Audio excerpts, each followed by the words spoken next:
C'est entre les lignes de la première paracha de toute la Bible que nous lirons ce Shabbat et que ainsi nous entamerons une nouvelle fois le cycle annuel de toute la lecture de la Torah, chaque Shabbat.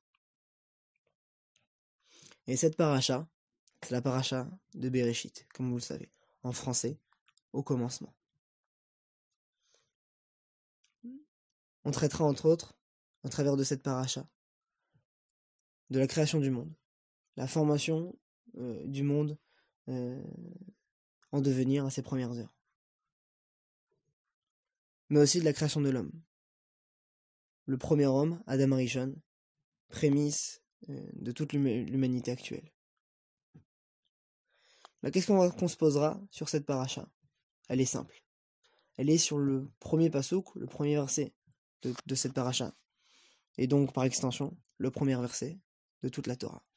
Et ce verset, il porte à confusion, et il nous laisse poser une question qui s'étendra sur toute la suite de ce livre de la Torah, puisque l'expression qu'on développera ici, c'est une expression qu'on retrouvera dans toutes les parachutes presque, si ce n'est toutes.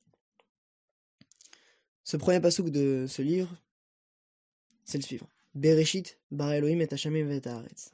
Au commencement, créa Dieu les cieux et la terre. Mais lorsqu'on s'intéresse au mot, c'est pas vraiment ce qui est écrit.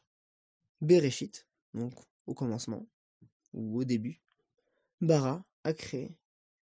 Elohim, et c'est là que ça devient compliqué. Elohim, c'est Dieu, mais il est écrit au pluriel.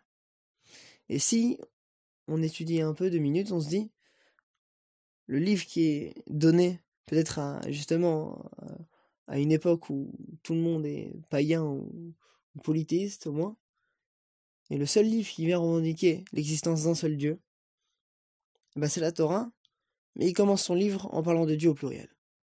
Et en plus, du point de vue de la syntaxe, c'est un peu compliqué, parce que c'est écrit au singulier, le verbe est écrit au singulier.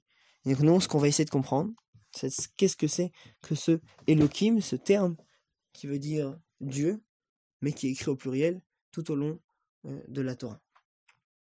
Et bien sûr, et Hashamayim et haaretz, donc il a créé les cieux et la terre.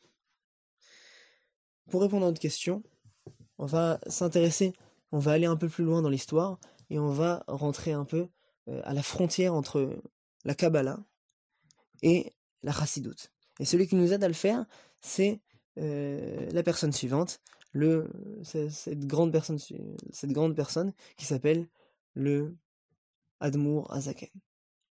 Et dans le livre Likutei Torah, il va nous aider à comprendre cette idée-là. Il faut comprendre que